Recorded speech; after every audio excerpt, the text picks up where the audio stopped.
Woohoo! Welcome to Unexplained Reality, the podcast about the strange and unexplained but real. We like to hear about and talk about Bigfoot and the Sasquatch. We call them boogers. We also like to talk about dogmen, UFOs, aliens, ghostesses, and pretty much anything that is strange, weird, and unexplained. We'd love to hear from you if you've had an experience or an encounter. You can get us on the email at unexplained.reality@yahoo.com. We got the Facebook, the Instagram, the Twitter. Heck, we even got one of them YouTube channels. Yeah, and we got the PayPal, and we got the Patreon. Woo, come and get you some.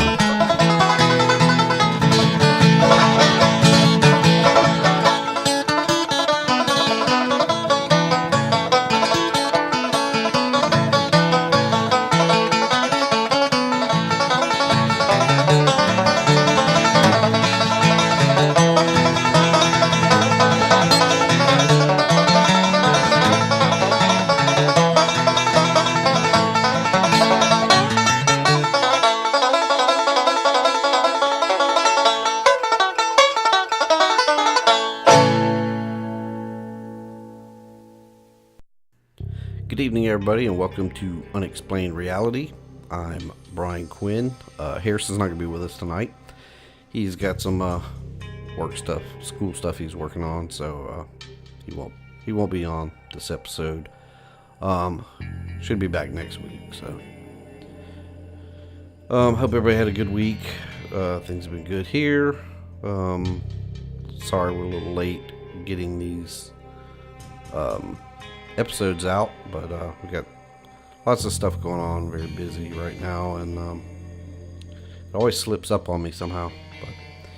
But gonna get through things kind of quick here because I think we're gonna have a long show. But as usual, we'd love to hear from you if you had an encounter or an experience. You can contact us at unexplained.reality@yahoo.com.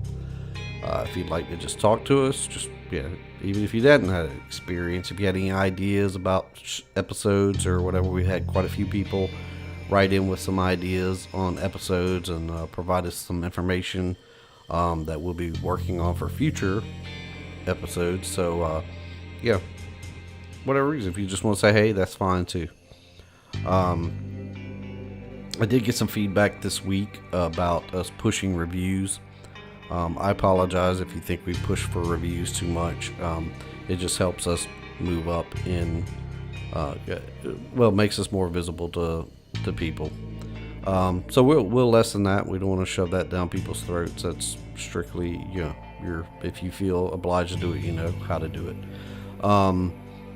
You can get us on your favorite podcaster, which you're listening to us on something. So we're on YouTube, Instagram, Facebook.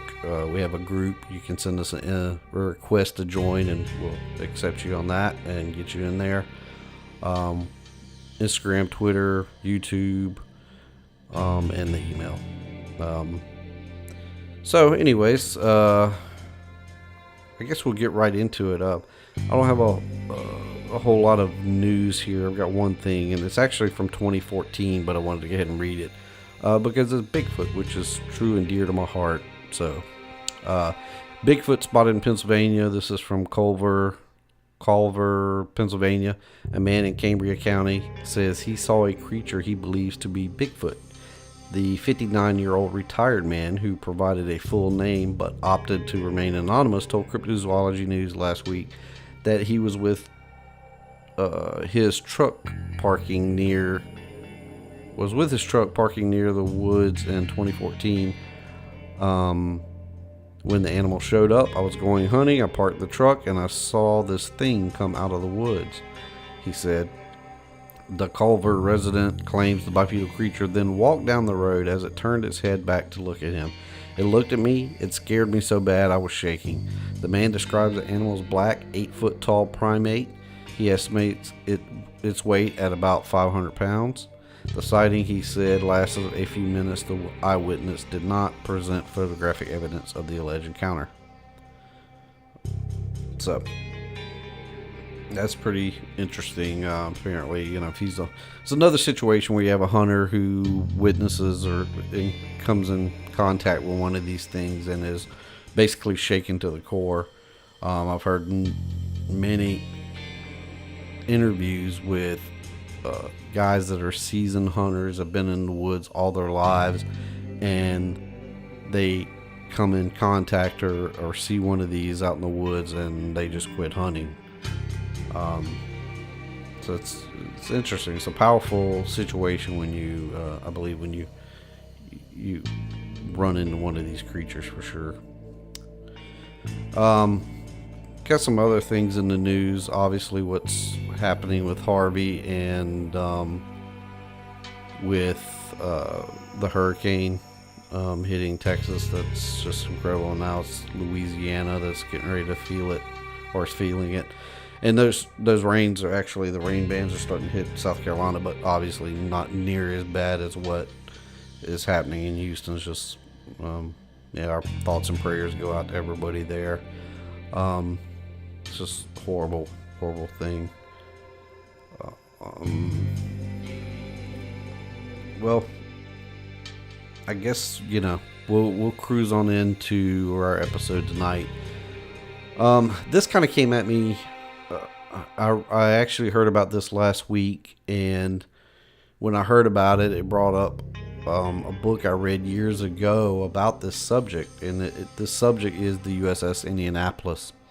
And if you haven't heard, last week or a couple weeks ago, they found that sunken cruiser. It's from World War II, and they found it in the South Pacific. And so I thought it would be a good thing to go through this whole story, because if you're not familiar with it, it's just incredible. You want to talk about heroic, real men. That's what this whole story is all about. So we'll just go right into it. So the USS Indianapolis was a heavy cruiser, and it was commissioned in 1932. It saw its first combat of World War II in the South Pacific in February 1942. It became the flagship of the Fifth Fleet, and it received 10 battle stars for the actions and a number of engagements during World War II. Basically, its specs were the overall length was 610 feet and 3 3/4 inches. It's let's see. It was powered by 8 White Forster type boilers and 4 sets of geared Parsons turbines. It ranged the max was about 7,000 horsepower at 366 RPMs. It could attain a maximum speed of 32.7 knots, which is roughly 37.6 miles per hour. And actually, a lot of the demands of the contract were exceeded with the shipbuilders that built this. The captain of the USS Indianapolis was Captain Charles Butler McVeigh.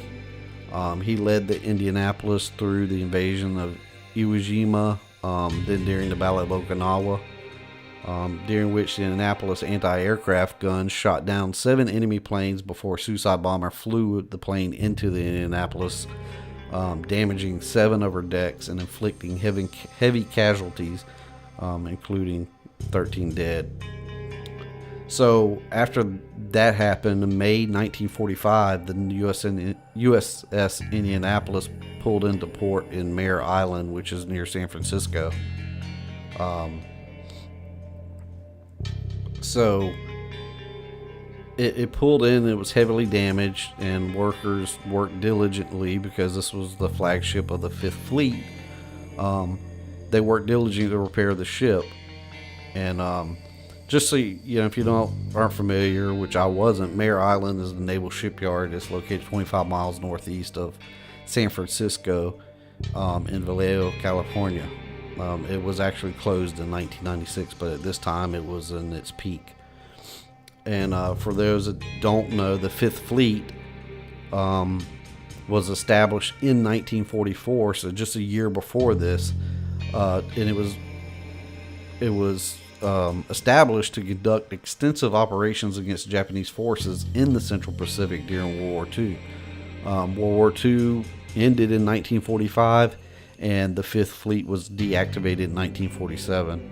It remained inactive until 1995, when it was reactivated and assumed its current responsibility of naval forces in the Persian Gulf, Red Sea, Arabian Sea, and parts of the Indian Ocean.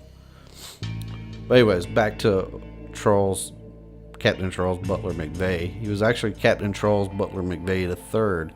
He was the son of former Commander-in-Chief of the Asiatic Fleet. He was also a graduate of Annapolis, which is the U.S. Naval Academy. Because of his involvement in Okinawa and things that went on there, some action that he had seen at the Battle of the Solomon Islands, McVeigh earned a Silver Star. He was a career Navy man and came from, a Navy background with his father. But anyways, once the Indianapolis was repaired and they were complete, the ship was put back into full function. It was ready for duty. Immediately after getting back in the water, they were directed to Hunters Point, which is in San Francisco. And because the Indianapolis was the fastest ship in the Fifth Fleet, she was chosen for a top secret mission. So they went to Hunters Point, and they brought on two boxes. And they were top secret cargo, and they were supposed to deliver these. They were told to Pearl Harbor. What they received were two crates. One of them was very large. It was described as being like the size of a room, or I guess what you would say an average room. And the other one was smaller, and it was actually taken to the admiral's quarters on board the Indianapolis, and it was left there with a guard. And that smaller box became, as guys get when they're together, they start making up stuff and rumors start spreading. So that smaller box, it was rumors of, that's the lingerie of Marilyn Monroe that's in that box. Or then it was, it's actually special items being delivered to General MacArthur, blah, blah, blah. And it was neither one of those. And so anyways, regardless, it was understood that it was very important, because a guard stayed with that crate or that box and guarded it. So the Indianapolis left Hunters Point with the secret cargo, and they were sent to Honolulu. And in Honolulu, they were then directed to Tinian Island. The Indy reached the Tinian Islands on July 26, 1945. They got there at a breakneck pace, and it was a 3,300-mile trip. There on the Tinian Island, in a dark hangar, what they didn't realize was the Enola Gay set there, which would be the bomber that dropped the atomic bomb in Japan. And what they didn't realize, the guys that were on the Indianapolis didn't realize that their top secret cargo was actually components that were necessary to complete the atomic bomb, or to build the atomic bomb. So anyways, after delivering the top secret cargo in Tinian Island, the Indy was immediately sent back out, and this time it was sent to Guam. When the Indianapolis reached Guam, they were told to head to the Philippines to join a training exercise there. So they're kind of getting moved around, and to me that sounded kind of weird, but it had to be to keep the Japanese on their toes, and not give them any indication what was going on. And obviously they kept the people, the guys that were on the Indianapolis up in the air because they get them shipping them all over these different places. So anyways, so they're sent to the Philippines to join this training exercise, right? On July 26, 1945, Pacific Command Headquarters sent a message to Vice Admiral Ohlendorf and Rear Admiral McCormick telling them that the USS Indianapolis would be reporting to them for 10 days of training. However, McCormick's staff improperly decoded the message and did not request a retransmission. So basically, Ohlendorf, he only knew that the Indy was coming, but he didn't know when.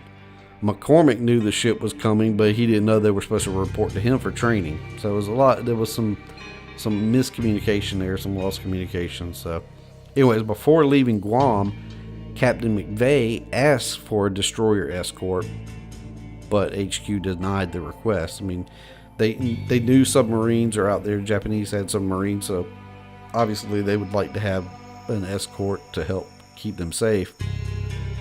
Anyways, headquarters denied the request.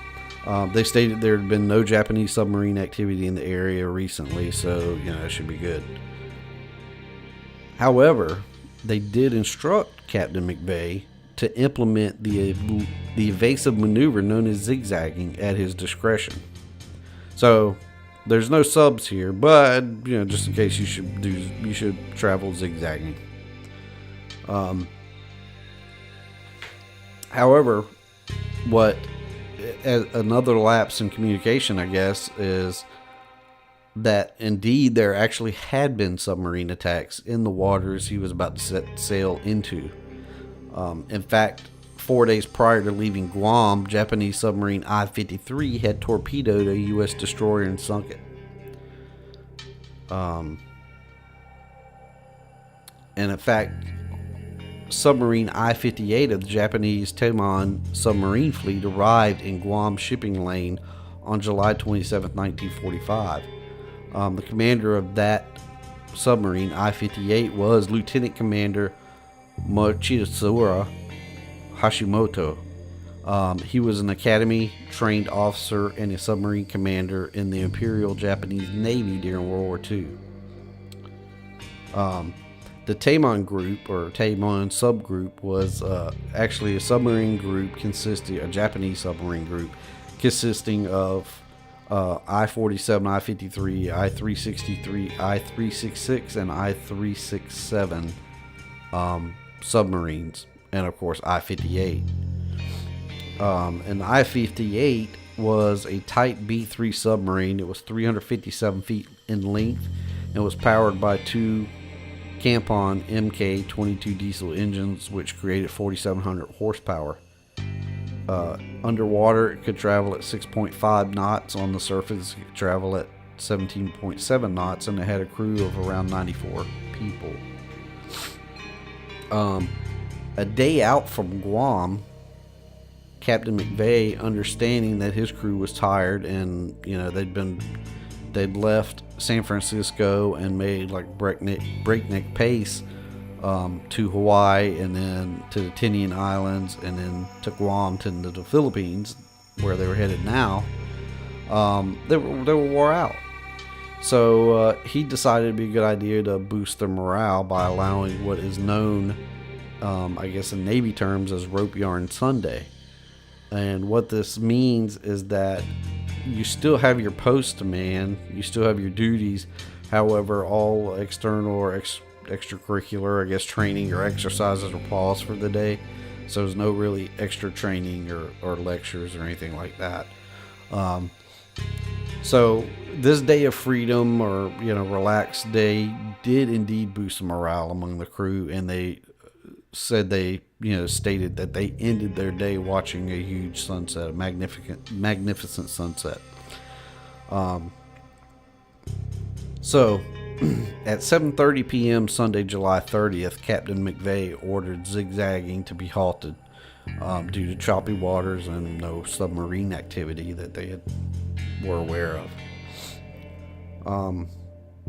11 p.m. that night, Captain McVeigh retired to his quarters to sleep. What they didn't know was 2 miles away, the commander of I-58 was just rising to continue his hunt for the enemy. Visibility was poor that night, and with only small windows of moonlight occasionally, being allowed to peek through the clouds, it was not a good night for looking for the enemy. And as well, it wasn't good for the enemy to be looking out for, who was predators that were after it. So, but 10,000 yards away, a silhouette was seen during one of the peaks of moonlight. The commander of I-58, Hashimoto, he went up and confirmed the sighting with binoculars. And what he did then was, he rushed back down and immediately ordered the submarine to go down. And then he followed the USS Indianapolis through his periscope. What Hashimoto believed was that he was seeing what was stated as an Idaho-class battleship or cruiser as part of the U.S. Navy. That's what he was locked onto.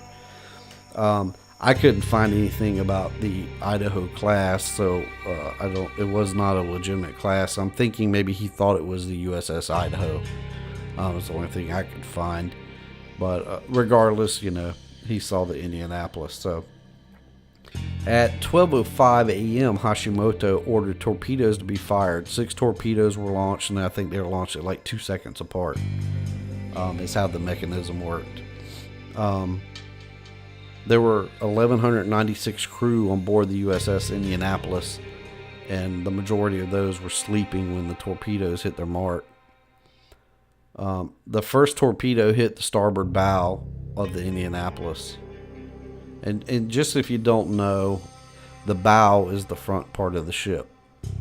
So you have a hull, and the front of the hull is the part that floats. The front part of the hull is the bow. The keel is the bottom of the hull, which extends from the entire length of the ship. So it's the bottommost part of the rib of the ship that goes from front to back. The rear part of the hull is called the stern, and if it's flat on the back of it, it's usually referred to as a transom. Aft is toward the rear. The bridge is where the ship is controlled. Starboard is the right side when facing the bow, which is the front of the ship. And the left side when facing the bow or the front is called the port side. So anyways, the first torpedo hits the starboard bow, so the front right part of the ship. A second torpedo hits the Indy 3 seconds after the first. The men aboard the ship were thrown awake by the listing of the boat and the explosions from the torpedoes. It was described by some of the survivors that the ship felt like it had come out of the water when it was first hit. The ship listed heavily, and fire engulfed the ship. Now, because, being hit by torpedoes, the communications on the ship were down because of that torpedo strike. So Captain McVeigh, he couldn't reach the engine compartment to order the engines to be shut off. He believed that the Indy was going to be, that they could salvage it if he could get the engine shut off. However, he couldn't communicate with the engine compartment, so they couldn't shut off the engines. That being the case, because the bow basically got blown off of the ship, the Indy is, it's the fastest ship in the 5th Fleet. It's barreling full throttle. So therefore, it's just shoveling in incredible amounts of water into the hull of the ship. So the Indy lists, and it's gone more than 6 degrees in less than 2 minutes. So McVeigh sends, one of his guys to go check on what's going on, assess the ship, and that guy comes back and says, "We're doomed. There's no way that we got hit too bad, and we're going full bore. We're taking in all this water. There's just no way we're going to recover from this." So basically, the Indy was sinking into the Philippine Sea, bow first. So McVeigh orders radio transmission to a distress call and the ship's coordinates, and then he orders everybody to abandon ship. In 5 minutes, the Indianapolis had gone from an upright position to completely on its starboard side. And when these sailors are in boot camp, the Navy teaches them that if a ship goes down, you go off of the high side and you swim into the wind. Because basically, the ship's being pushed by the wind, especially when it's disabled like this or is sinking. So you want to get as far away from it as you can, because as a ship goes down, there are pockets of air in different compartments that will rush out, and if they are sealed, many times the pressure will cause those areas to explode. Not to mention, the ship sinking, the nature of it will cause a vacuum behind the sinking ship, which can basically pull people down. You can be pulled down by a sinking vessel if it's big enough. So basically, if you go in the water, you need to get as far away from the ship as quickly as possible, and preferably the opposite direction of which way it's going to be traveling. Which is, pretty common sense physics there. So anyways, at 12:17 a.m., the Indy stood up, bowed down, and sank into the Philippine Sea. This is a mere 12 minutes after being hit by the 2 torpedoes. 300 men went down with the Indianapolis. They never made it off the ship. The remaining 880 men went into the sea and were spread over a 20-mile area. Some of those 880 men were in lifeboats, but most were not, and many did not even have life jackets. Now, the Philippine Sea has a rich, a diverse marine life, but it's specifically home to white-tip reef sharks, tiger sharks, silver-tip sharks, and black-tip sharks.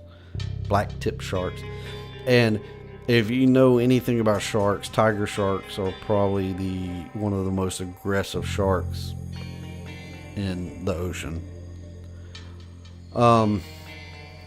So now you have 880 men in the dark, cool Philippine Sea. Many, thought that we're the flagship of the Fifth Fleet. We'll be rescued within a matter of a few hours, so we're not going to be out here very long. There's just no way. However, they couldn't have been more wrong. The men floated, spread out over 20 miles. Most of them were in clusters. Some of them were on their own, but most tried to stay with somebody else. As the day broke, the next morning things began to warm up, and they had no rations, no water to drink. So it was a bad situation. Then by noon, survivors recount that by noon the next day, you had sharks making their first appearance. And at least one survivor stated that the sharks didn't actually attack because there were plenty of dead bodies at that time for them to feed on. However, they stayed close by the floating sailors, almost, I guess, like a vulture mentality, just waiting for somebody to die. The second night came, and cold winds blew across the South Pacific. The men began to get chills and spike fevers, and which, along with this, I guess, hypothermia setting in, they started having hallucinations, which caused men, in some cases, to think they were fighting enemy when it turned out to be their fellow sailor. They would start just think that they saw an enemy and start fighting with them, and it was turn out to be somebody they were on the ship with. On the third day, the sailors began to see planes flying over. However, they were too high to see, for the pilots and the crew of the planes flying over, they couldn't see what was happening in the ocean below them. So it was,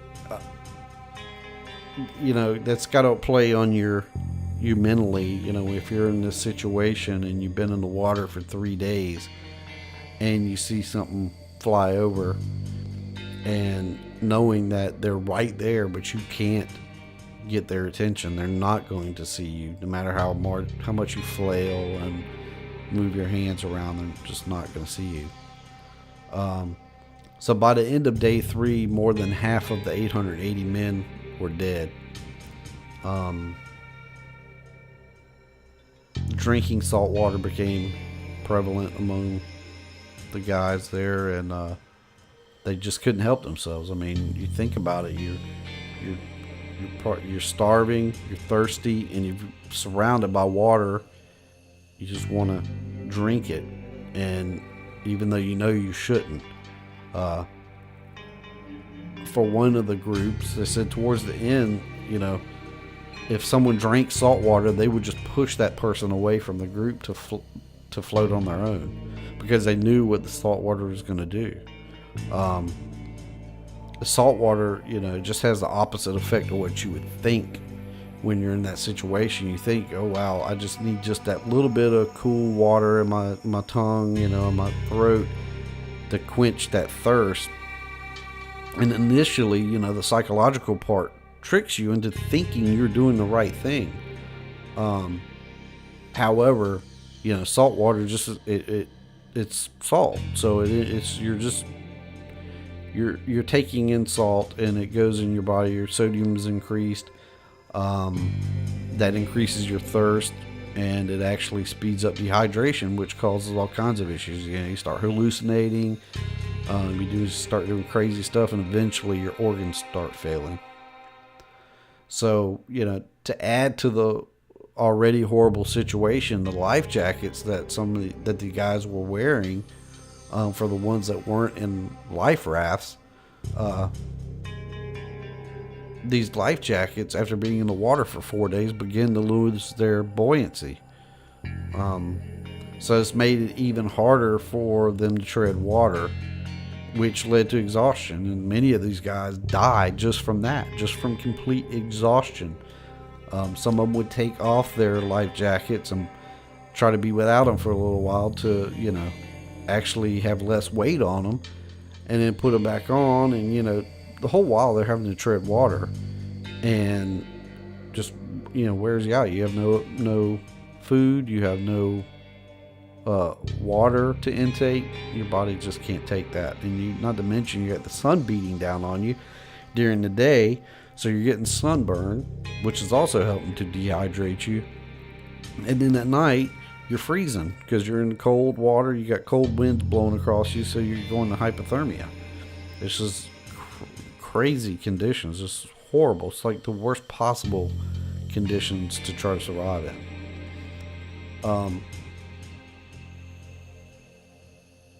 However, on that 4th day, their luck changed when a low-flying plane made an appearance. That plane was flown by Lieutenant Wilbur Gwynn. Gwynn was out flying a submarine recon, so he's looking for enemy subs when he noticed a long dark oil slick. And thinking it was from a damaged Japanese submarine, he flew down to get a closer look. And as he flew over the slick, he noticed that there was rafts and there were sailors in the water waving up at him. And as he flew over, he estimated that this oil slick was 25 miles long, and that spread throughout were all these men in the water, in rafts. And he estimated it to be well over 100 sailors in the water. So Gwynn radioed for a rescue ship, and then he dropped life rafts and supplies down to those men. Lieutenant R. Adrian Marks was the next pilot to show up on the scene, and Marks was flying a seaplane. However, he had strict orders not to land because of the 12-foot swells that were in the area. However, Mark's crew witnessed men being eaten by sharks as they flew over. And so Marks disobeyed orders and landed his float plane in 12-foot swells and saved 56 men. And the first sailor that was getting onto Marks's plane was asked what ship, these sailors were from. And that sailor stated that they were from the USS Indianapolis. Well, that changed the whole, that changed the dynamic right there. I mean, Marks knew this was a serious situation because of all these guys in the water. And when he found out the USS Indianapolis, knowing that this is the flagship of the 5th Fleet and now it's down, it's a big deal. So he radioed this information back, and the gravity situation was, it was realized, and the 5th Fleet's flagship was down. It was sunk.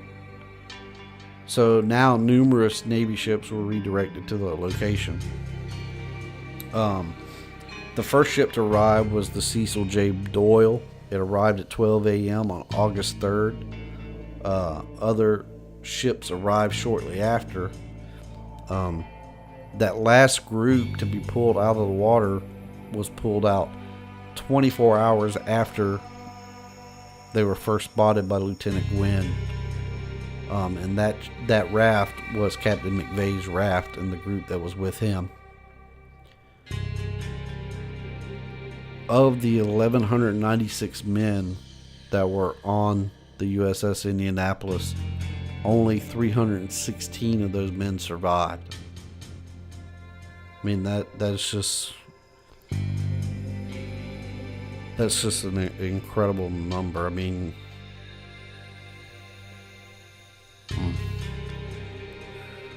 on August 5th, the survivors of the Indianapolis were told that their secret cargo was actually used to complete the atomic bomb, and that it had been successfully dropped on Japan. In honor of the tragedy of the Indianapolis, the bomb crew had written a note on the bomb before loading it, and that message stated, "A present for the souls of the Indianapolis crew." It's ironic to note that, after the bomb was dropped, Japan surrendered, and that was all across the headlines of the news that the war was over. However, in the back pages of those same issues of the newspaper was the story of the USS Indianapolis. So it took a little bit for everything that was going on with the ending of the war and the victory of World War II to settle down before they got down to the business of questioning what happened with the Indianapolis and the tragedy there, and basically why it took so long to rescue survivors.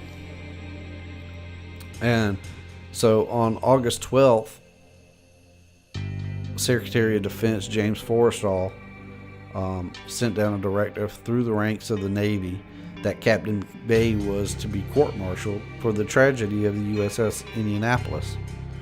So we know James Forrestal is, if you listen to this show, you know that he was in the middle of the Majestic 12 and a member of the Majestic 12 supposedly in the Roswell incident and all that. So basically they were going to charge McVeigh. The first charge was hazarding his ship, which basically meant that he put the ship at risk by not zigzagging, not maintaining the zigzag. And if you remember, he did that right up to the point where he decided that he was going to give the guys some downtime to boost their morale. His second charge was failure to order an abandoned ship in a timely manner. Um, I don't know how much more timely you could be. I mean, the ship went down 12 minutes after it was hit by 2 torpedoes, but I guess, in these type situations, they got to find a scapegoat, find somebody. So, anyways.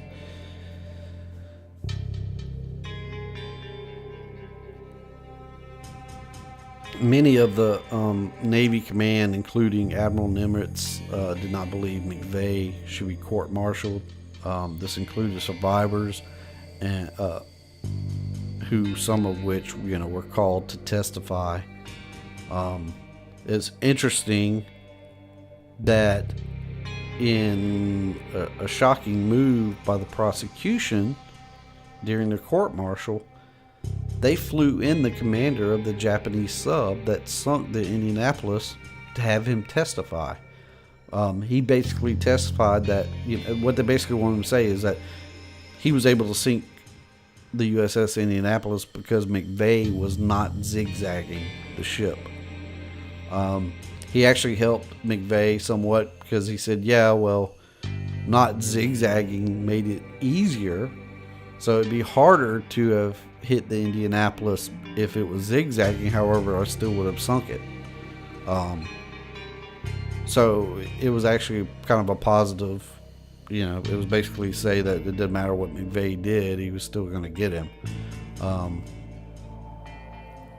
On January 3rd, 1946, the verdict came down. Charles Butler McVeigh was acquitted on the charge of failure to abandon ship in a timely manner, which is actually a lesser charge. However, the more serious charge of hazarding the ship by not zigzagging, he was found guilty of.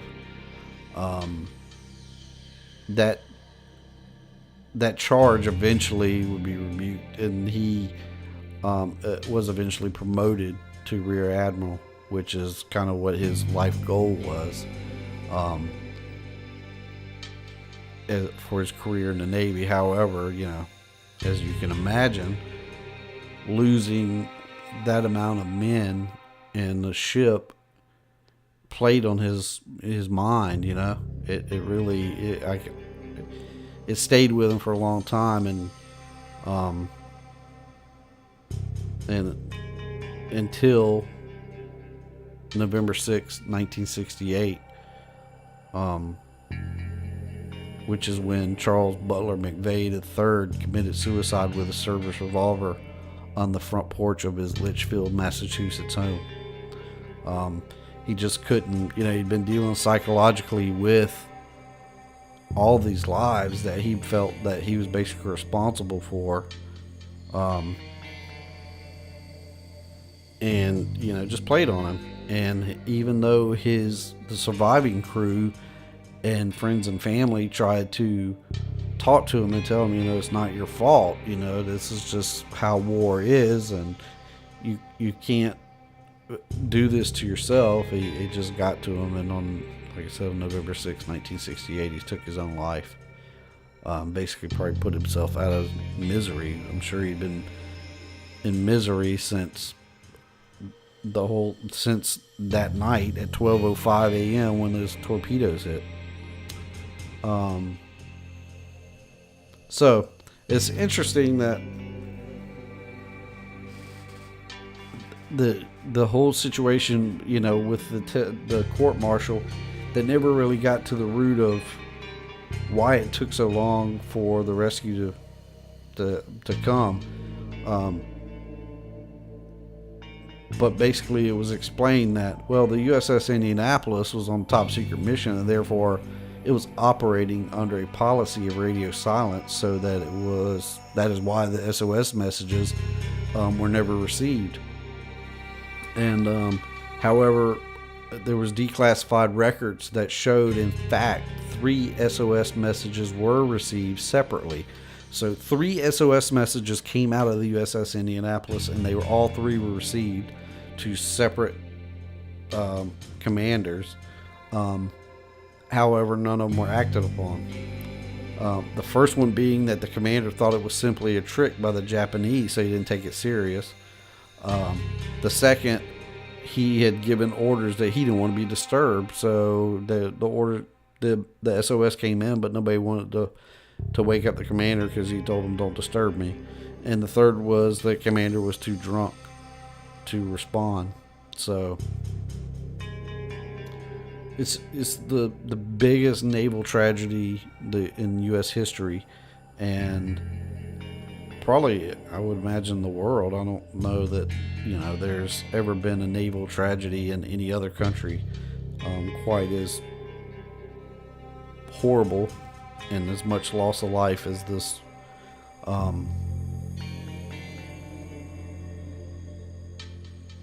And it's very sad. It's very sad that people they tried to hold accountable the captain of the ship and not people that failed to act on these SOS messages, which is especially when it's one thing to have a SOS when you're on land, but when you're on water, that is not to be in a situation where you need rescue on land is a lot different than being in need of rescue in the water. And for that to not be taken more serious is just very, very disheartening. I just, I've always felt, I've read about this story years and years ago when I first learned about it, and it's just always really just captivated me. And I just thought it was only right after, they found the Indianapolis in the South Pacific in the Philippine Sea recently, the remains of it, that we talk about this and just put the story out there, because if you don't know it, it's interesting. There's a number of books about this incident. The one I read is called In Harm's Way. I highly recommend it. And so anyways, that's the story of the USS Indianapolis.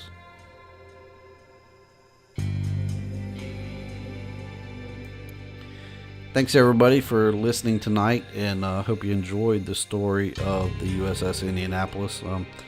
It was, as I stated, the U.S. Navy's worst tragedy. I guess probably any military tragedy was probably the worst loss of life in one single event. It's just it's a very tragic story, and there's a lot of things that could have been different that might have had a different outcome, but that's usually the case in most situations. So it's a little bit different story from what we normally do, but one that I think needs to be shared. These were really manly men. These guys were just, it's incredible that these guys made it through this. I mean, basically almost a week in the water, shark infested waters, I might add. So it's a heroic tale, and it's a tragic tale. If you have an encounter or an experience, or you just want to talk, you can always get us on unexplained.reality@yahoo.com. If you want to hit us up on Instagram, Twitter, Facebook, we have a group there you can join. Just send us a request and we'll get you added. You can listen to us on YouTube. All the audio automatically goes out to YouTube. We have Patreon and PayPal if you want to donate, and I'm not sure I really understand the whole Patreon thing, so if you're unimpressed, if you go out there and look at our thing, don't be surprised, because I don't really understand it. So maybe one day I'll look into it, but right now it's not a priority. And if you have any suggestions, you can hit us on any of those forms of communication. Like I said, the email, Twitter, Facebook, Instagram, any way you want to hit us. If you have a suggestion, just shoot us a message, and we'd love to hear any ideas for stories or something we need to do different, or you don't like, or whatever. Just hit us up. As usual, we thank Ricky Young Music, RickyYoung.com, for letting us use his music for the podcast. And also, we like to, reach out and acknowledge the guys and the gals that are the reason we got into doing this, and they're our favorite podcasts: Sasquatch Chronicles, Sass What, Into the Fray Radio, OK Talk, Mysterious Universe, Graylian Report, Monsters Among Us, The Confessionals, Somewhere in the Skies, and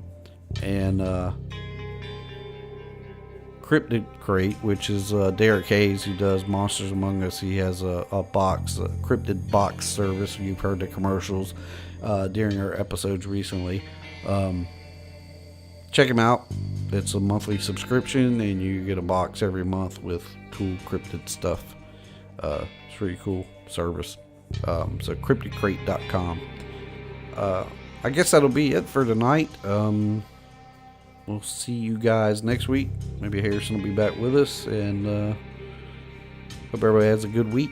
Stay safe, and if you're out there in Texas, man, we're really praying for you guys. See ya. Tell us a story, Ranger Chet. Oh, okay. I could tell you about the time I locked eyes with Sasquatch, or about my brush with the elusive Chupacabra. Then there was that encounter with the Mothman. Yeah, tell us about the Mothman. Of course, I once saw a lake monster and a sea monster on the same day. Wow! That's not even taking all the ghosts, aliens, and UFOs into account. You've seen all that as a park ranger?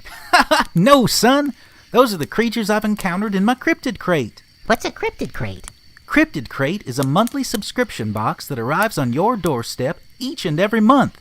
It's filled with various cryptozoology and paranormal themed items such as t-shirts, hats, art, media, and other collectibles. I want a Cryptid Crate. Yeah, I want one too. You can get yours by visiting www.cryptidcrate.com.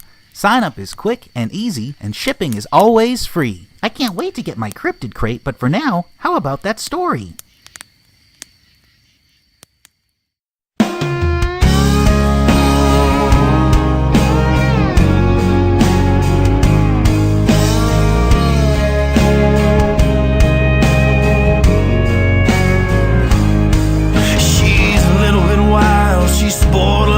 Child, and when she smiles, she shines like a sunflower.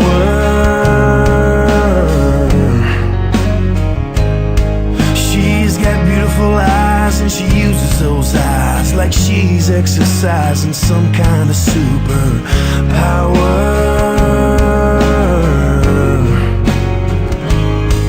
Well, I knew from the first it was never gonna work, and it was gonna hurt, but still I said hello.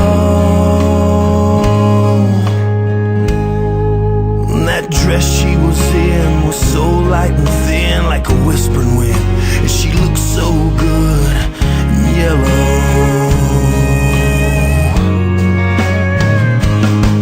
Oh, the days drifted by like the clouds in the sky, and it was summertime, and sometimes I still miss it. Yeah, I do. 'Cause she laid in my arms while I played my guitar on the hood of my car. She covered me with kisses.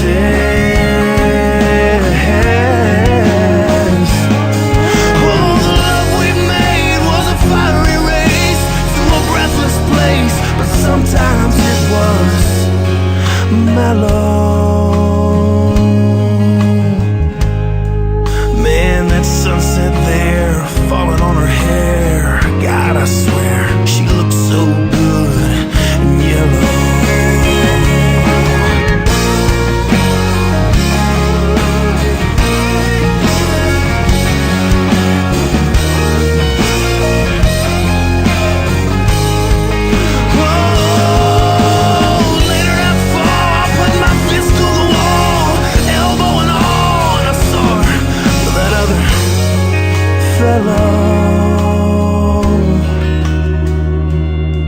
Oh, but I couldn't blame him, 'cause she was in that dress again, so good.